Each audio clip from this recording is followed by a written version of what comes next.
مطلب پاکستان میں آئیڈیلی کتنے بڑے چھوٹے ڈیمز بننے چاہیے تھے اور نہ ہو کہ ہم کن کن فوائد سے پاکستان محروم رہ گئے؟ بتاتا ہوں. آپ کو پتا ہے چین نے کتنے بنائے؟ نہیں ہوگا نا. بتاتا ہوں.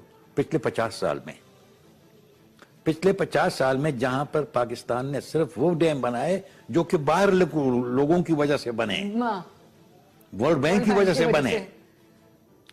2 منگلا اور تربیلا، 1 ورسک جو کنیڈین نے بنایا تھا پاکستان کے لیے.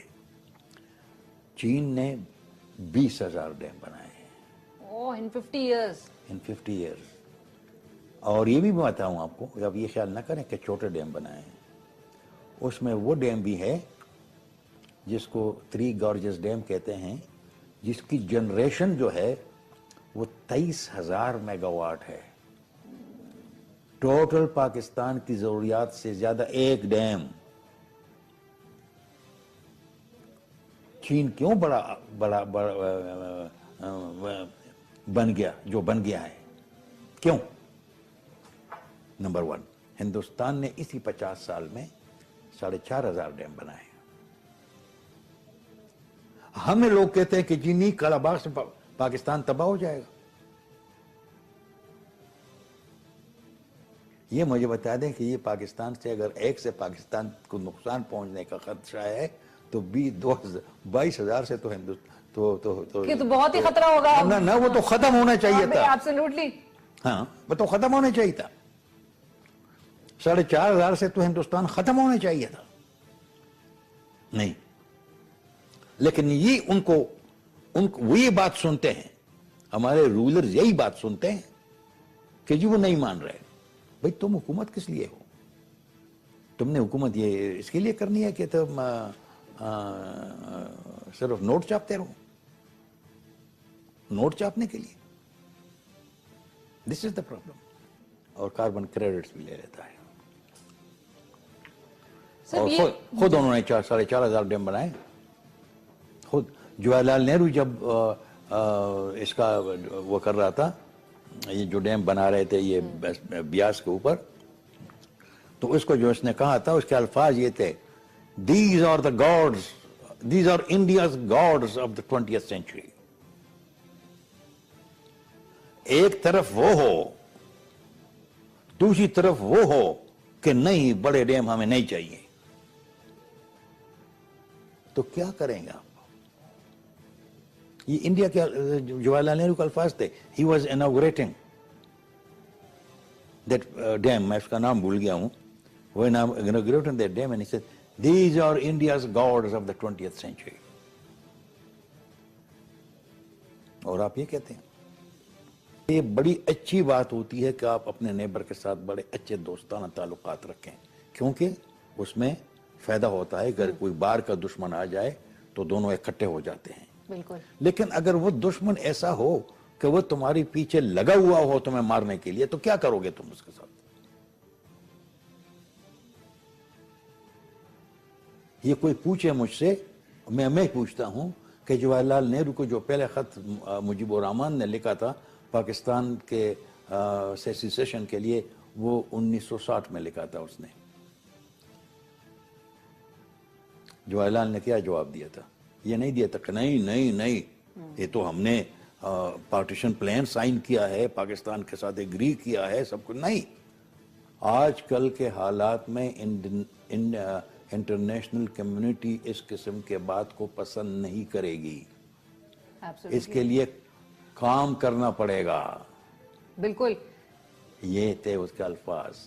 اب ایسے لوگ تمہارے، جب مودی جا کر بنگال میں، بنگلہ دیش میں جا کر کھڑے ہو کر بڑے فخر سے کہتا ہے کہ میں جب اس کی وہ ہو رہی تھی، آزادی کی جنگ تھی، تو میں آ کر یہاں پر لڑا تھا اور ہماری فوج لڑی تھی. اب ایسے لوگوں کے ساتھ اگر وہ تمہارے نیبرز ہوں تو آپ کیا کریں گے؟ آپ کہیں گے آؤ مجھے مارو، مجھے ختم کرو. I don't want this to happen, but what is the option? By experience سب سے زیادہ جو خطرناک چیز انسان کو ہوتی ہے کہ حقائق کو آپ بالکل خیال ہی نہ رکھیں.